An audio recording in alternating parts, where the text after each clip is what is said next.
October 1942. The ocean around Guadalcanal is black, restless, and alive with engines moving in the dark. There is no daylight war here. Everything that matters happens at night.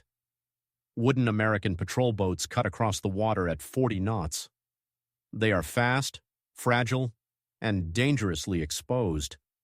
Their crews are young, exhausted, and already losing faith in the weapons they carry. These boats are called PT boats.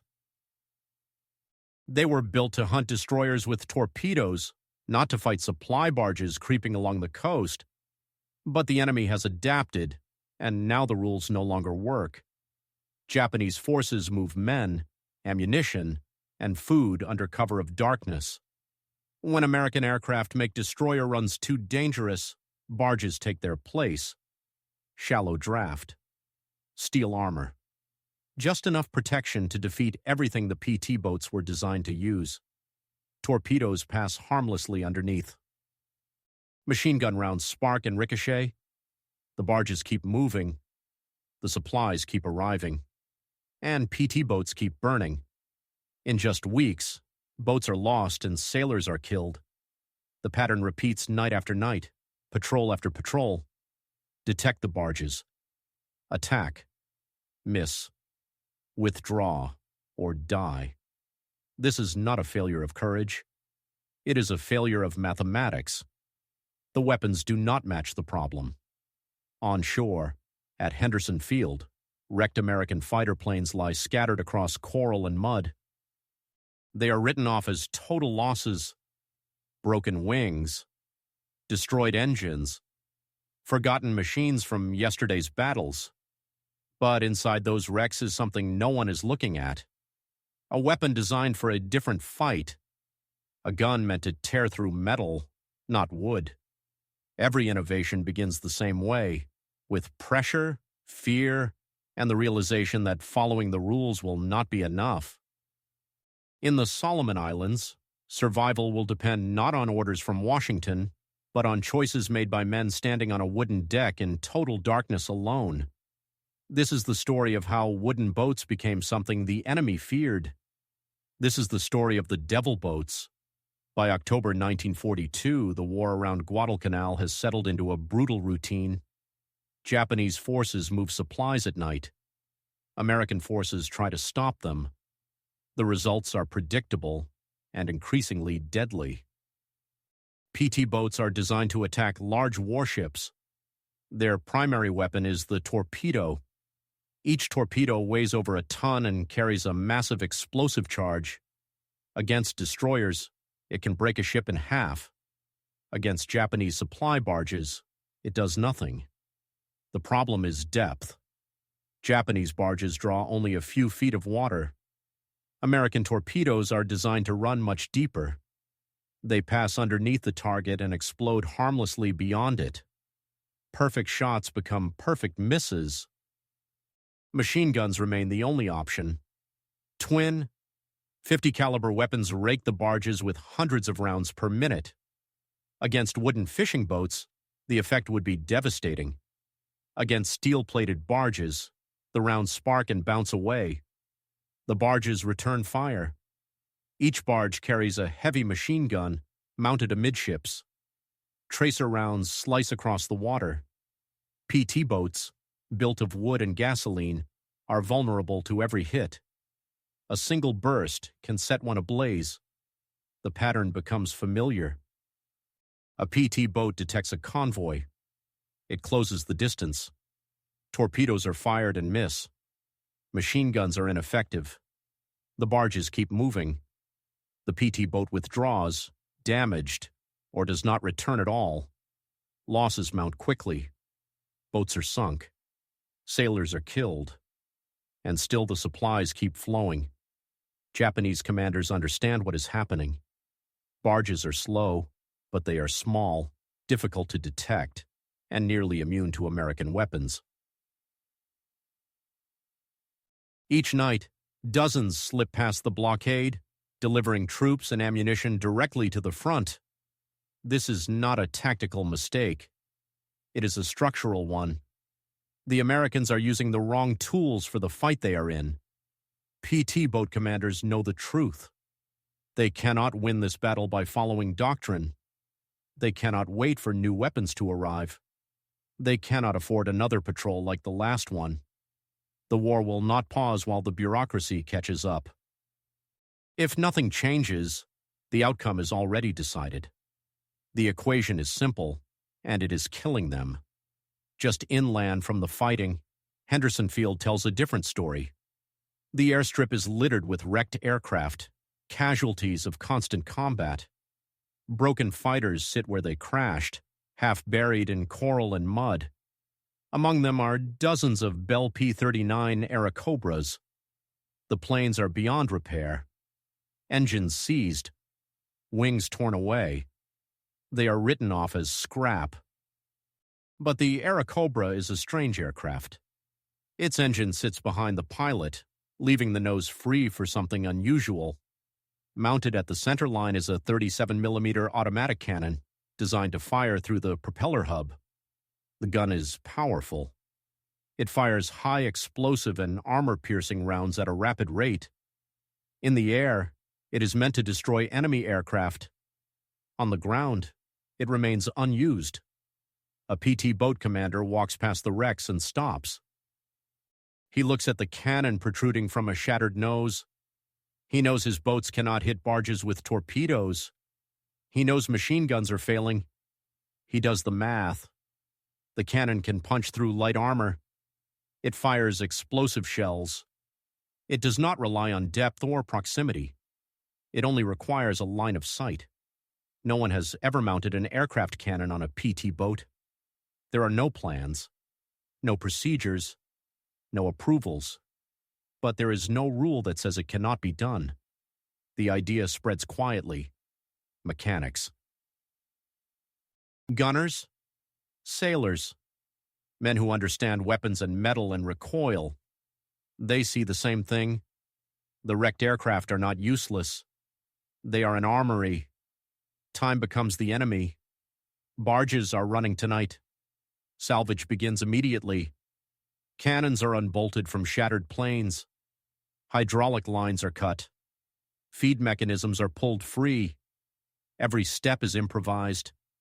Tools are borrowed. Parts are carried by hand.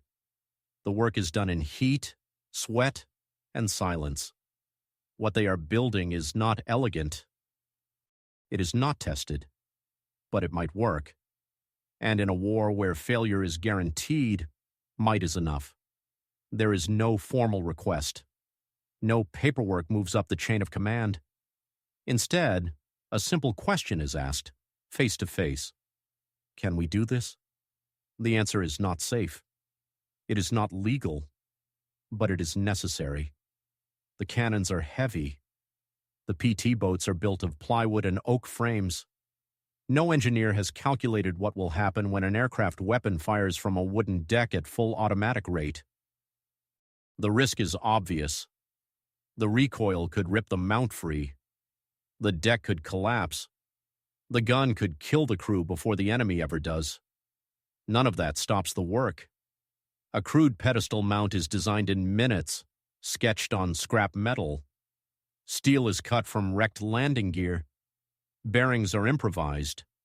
Welds are rough and uneven, but they hold. Fuel shortages interrupt the work.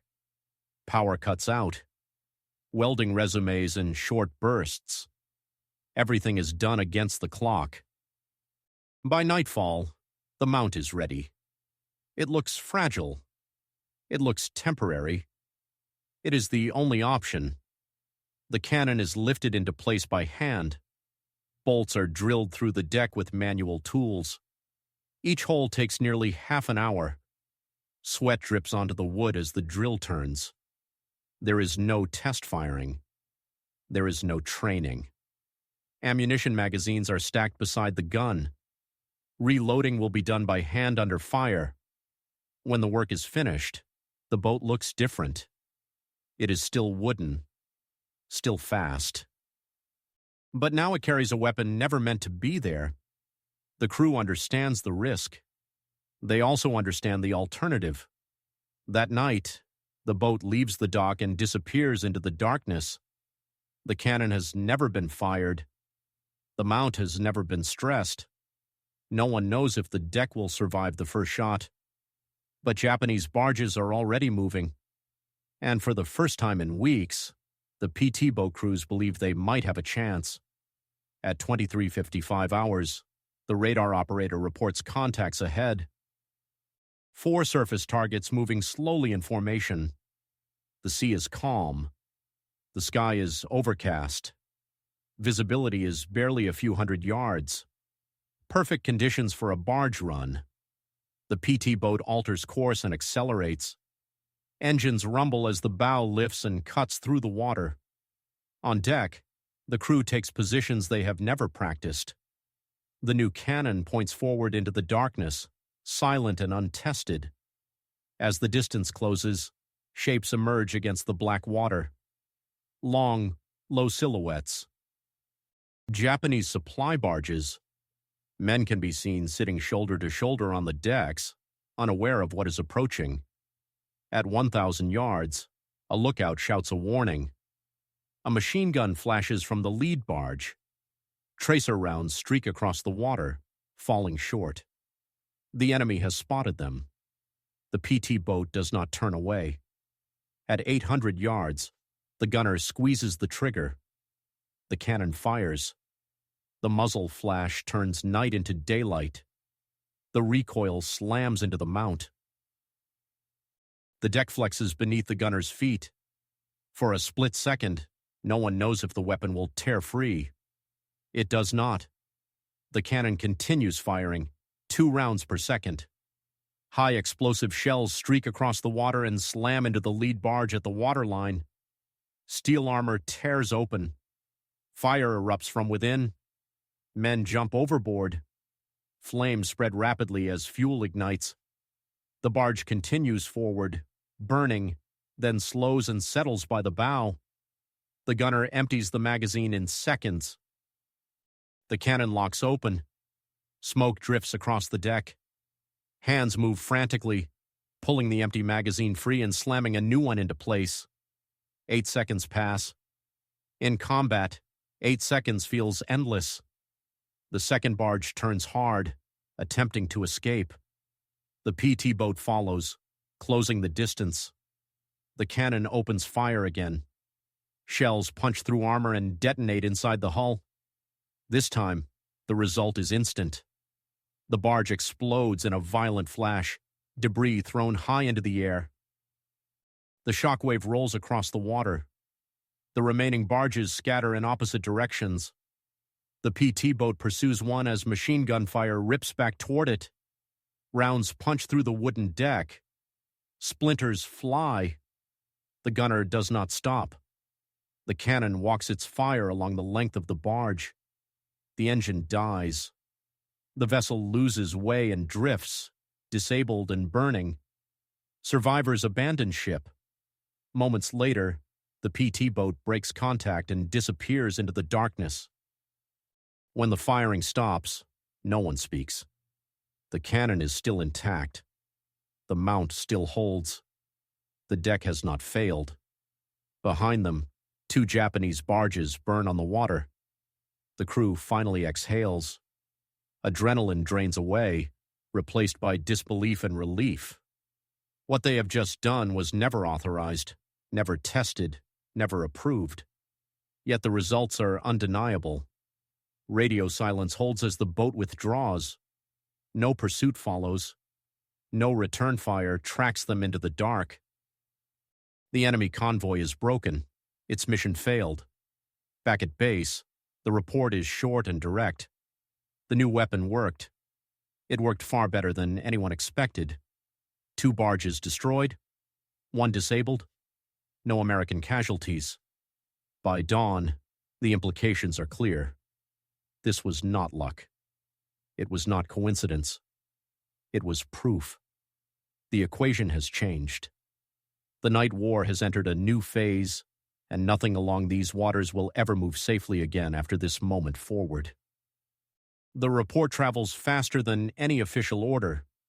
By sunrise, Every PT boat commander in the squadron knows what happened the night before. 2 barges destroyed, 1 disabled, no losses, 1 untested aircraft cannon. Requests follow immediately. Every crew wants the weapon. Every commander understands the advantage it provides. The problem is supply. There are only so many wrecked aircraft at Henderson Field. Salvage teams work methodically, stripping cannons from shattered fighters. Each removal becomes faster as experience grows. What once took hours is soon completed in less than 1. Mounts improve with repetition. Bearings are added. Reinforcement plates strengthen the decks. What began as a crude improvisation starts to resemble a system. Ammunition becomes the next bottleneck.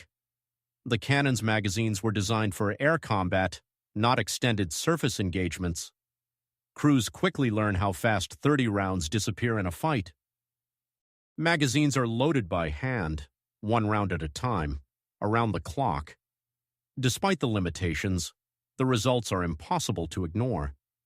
PT boats equipped with the cannon destroy barges at a rate never seen before. Patrol reports change in tone. Where earlier entries listed misses and withdrawals, now they record burning wrecks and broken convoys. Tactics evolve rapidly.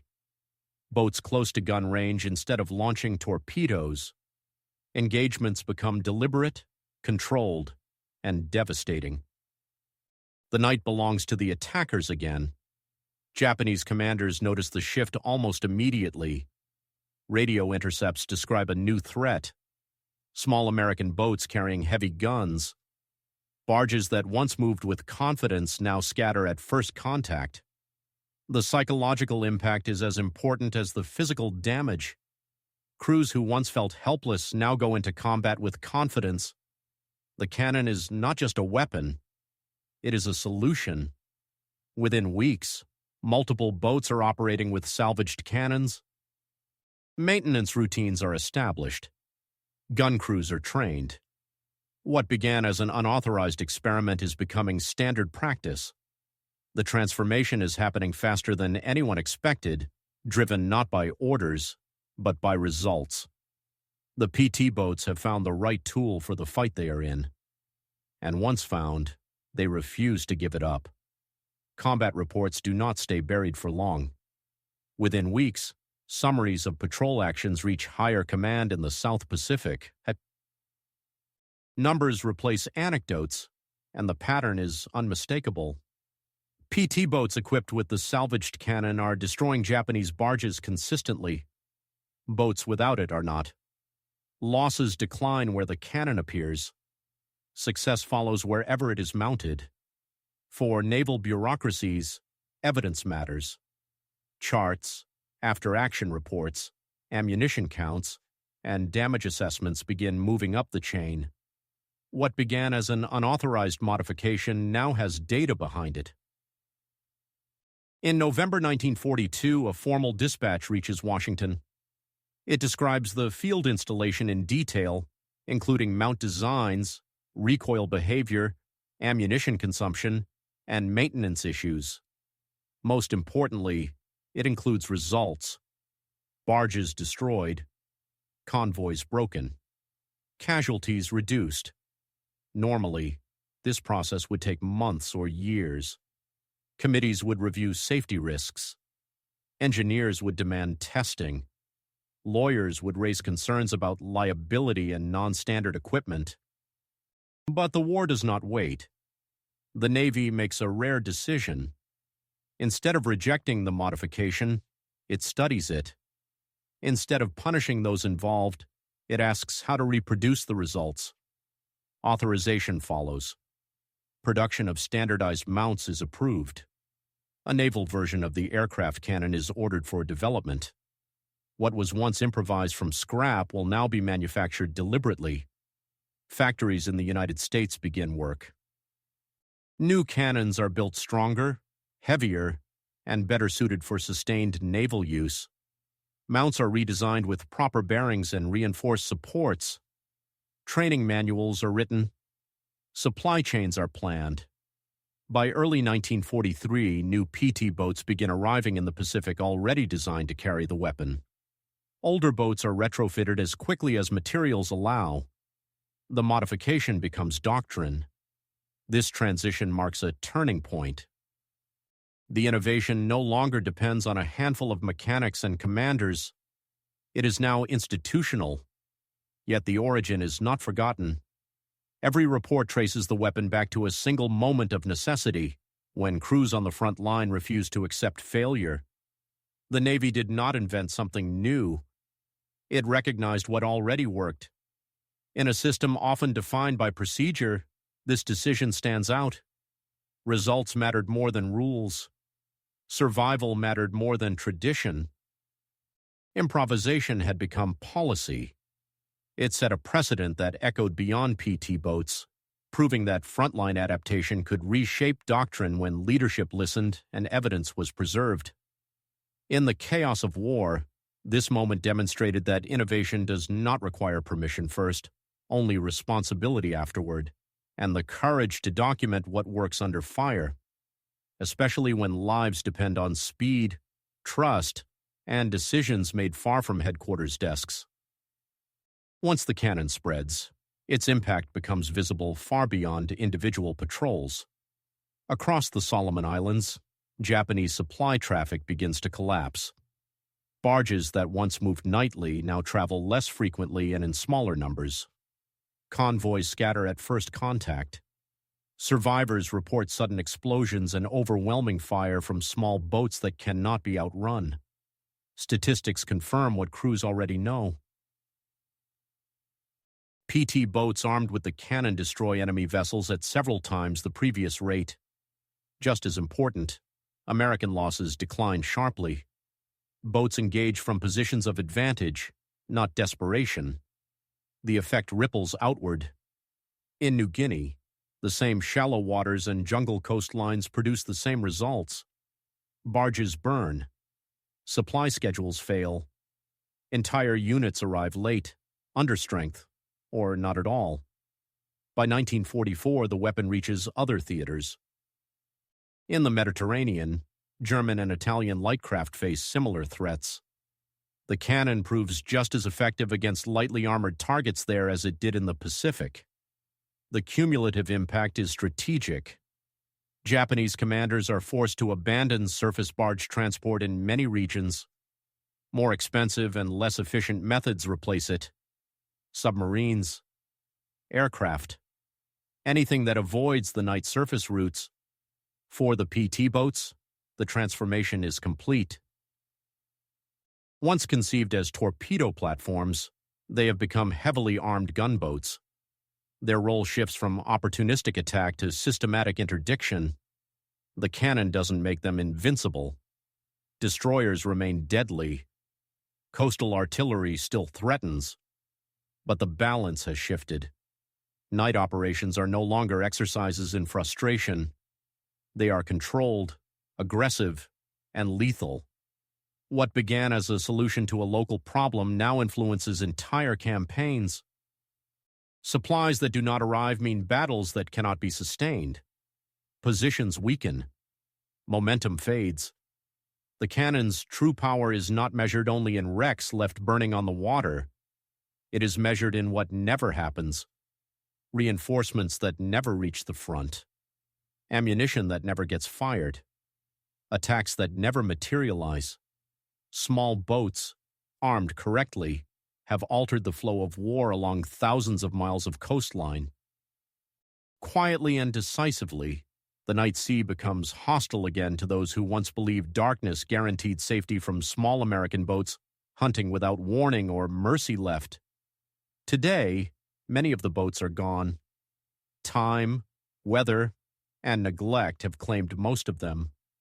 Only a handful survive, preserved in museums, their wooden hulls silent and still.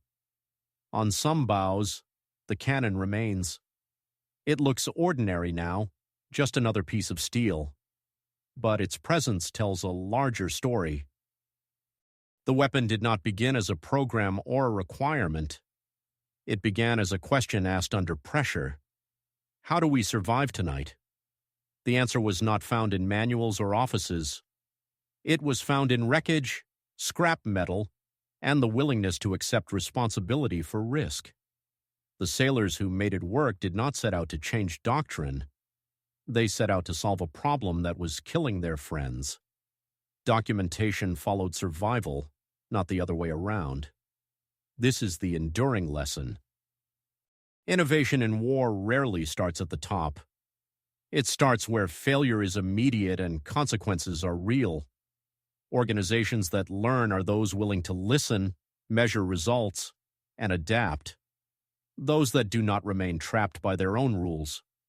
The devil boats earn their name in darkness, not through superior technology, but through ingenuity and courage. Wooden hulls carried steel answers to an impossible problem. When the war ended, the cannon remained. Not as defiance, but as proof that adaptation saves lives.